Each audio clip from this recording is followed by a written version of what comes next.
You into doing a little Shermanizing? Shermanize. Sure. I've been known to Shermanize. You want to whack the attack or If I can maybe fuck? if I can find it on the cheap, or if a friend keeps pushing me to do it, bound to break down. Mm. Well, luckily here at old T-Shirt Joe's Fast Custom Podcast, sponsored by DWNProductions.net, we have ourselves a little bit of a basketball Jones. So this movie fit in perfectly. What movie? Oh, the Rudy Ray Moore classic, The Disco Godfather. Ooh, that's a nice shirt. It is, and you can get one of those at fastcustomshirts.com. But don't forget about DWN Productions. Anyways, The Disco Godfather. This is the fourth Rudy Ray Moore movie, and it goes in a bit of a different direction, and it kind of a different movie. A PG direction. Yeah, so Petey Wheatstraw didn't do great. It was okay, but it didn't do great. So old Rudy Ray Moore's business partner said, "Hey, we got to go in a different direction." And I found this new director, and I think he should make the movie. So J. Robert Wagner was the new director they brought in. From what I read and heard, Cliff Rockmore, the director of the previous two movies, he was all right with it because, he was a first time director getting his shot. So now Rudy's doing the same, bringing in another first time director, giving him the shot. But if you ask J. Robert Wagner, no, everybody hated me. I was segregated. It was me against everybody. So two different sides. Original script J. Robert Wagner did. It wasn't like Rudy Ray Moore said, "What? What is this? We need 13 scenes. Go back and write me a movie with 13 scenes." So old Cliff Rockmore said, "Hey, I could do it." So he took the guy's script and then rewrote it to the specifications. And then they went off and made this anti drug movie about not Dolomite going out and cleaning up the streets from angel dust at day and being a flamboyant club disco owner at night. Mm-hmm. Let me think if I am all the questions on why this movie was made, to get Rudy Ray Moore in a different direction and hopefully get him a little more mainstream. And so that's why this is the movie that it is. You got any questions? Did I miss anything that probably should have been said? Yeah, he owns a disco. Oh, no, no, I'm saying about like the making of the movie before we get into talking about it. Oh, no. Joe, tell us all about the Disco Godfather. Okay, so we were brought in, we're shown the disco, and it's like, hey, there's a lot of people dancing there, and then oh shit, here comes the disco Godfather. He comes dancing down the line, doing moves. He's dancing, kind of a lot like Dolomite. He reminds me a lot of Dolomite, but he's not. He's got a different name. This guy's name's Carter or some shit. And And it should be said when Dolomite dances at the beginning, Rudy Ray Moore couldn't dance. So all the close ups of him actually dancing is the superstar Mr. Motion, Jimmy Lynch. um, he was also a cop before he went into the disco business. So but he's like living the good life, and he loves his nephew. His nephew's a prospect for the NBA. But His his nephew Bucky. His nephew Bucky, yeah.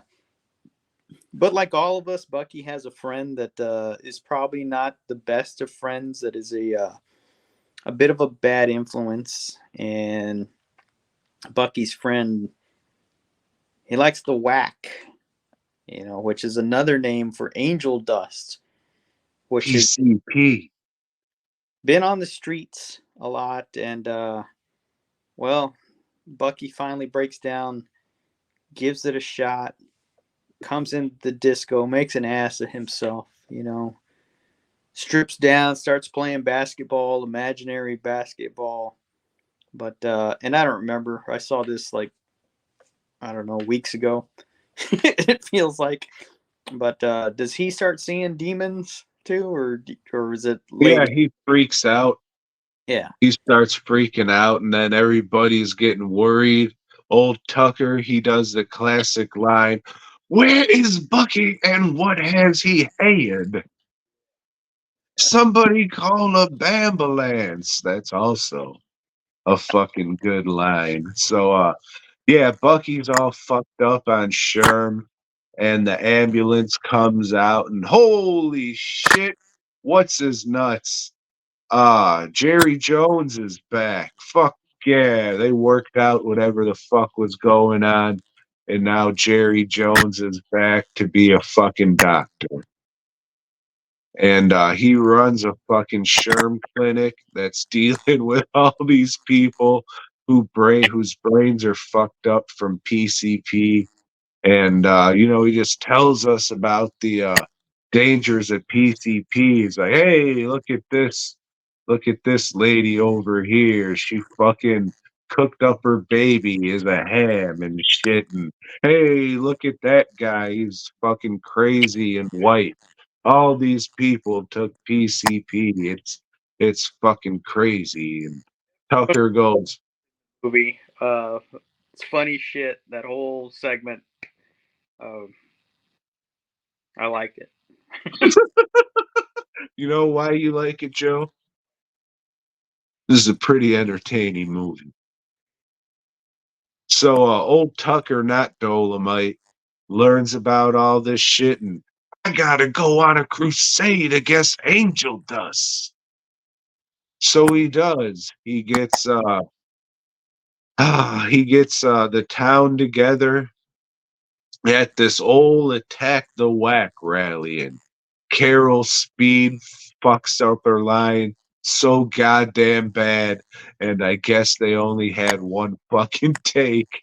Because why wouldn't you? You like even if you don't know the line, that doesn't sound what fucked up. And then it's just old Tucker going against and fighting motherfuckers to get to the main dude who's all right.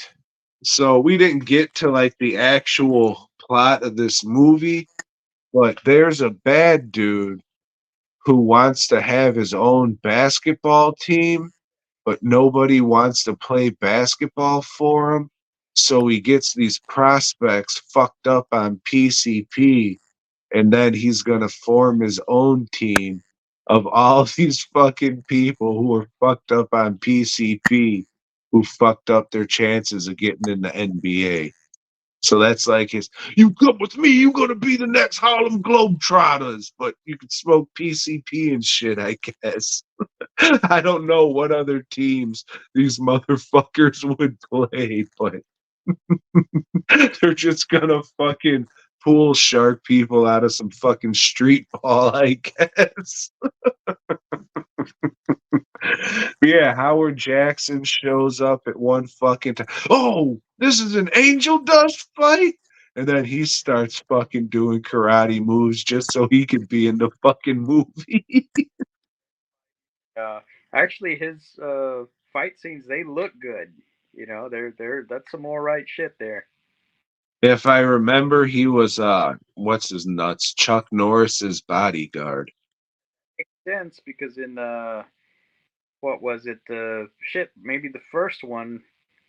A lot of the people that were in it doing the fight scenes, they were from Chuck Norris's school. They're given credit in the credits. Yeah, that's the place that they shot in. They were going scouting, looking for a place that they could have that scene, and Howard Jackson's like, "Hey, I'm Howard Jackson." And then Rudy Ray Moore ends up getting a fucking taste of some PCP and has dreams about fucking his mom and fucking his aunt or his auntie. Sorry. Definitely shows the horror of a PCP user, and yeah, it just I don't want to ruin it for everybody, but it doesn't end on a happy note. I mean, it ends like every other fucking Rudy Ray Moore movie.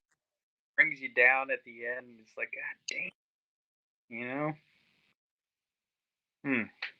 Hmm. Yeah, it's entertaining as shit. It's probably my second favorite fucking Rudy Ray Moore movie behind The Human Tornado. They definitely having the PG rating. It's the scenes where everybody's on PCP. That shit's funny. That's real fun. They did stretch the last with not Dolomite, being strung out. Like that went on forever. That went on forever. Yeah, but overall it's good. Some of the big bads that he fights, they're funny as shit. There's one doing that whole sumo stomp and everything. That's great. He looks like the motherfucker from Cruising who comes in just slapping that fuck around. Probably was the same guy. He's a working actor. But yeah, it's good shit for sure. Again, just like all the Rudy Ray Moore movies, watch them. They're fucking entertaining as hell. If you've never seen them, watch all these four in one night.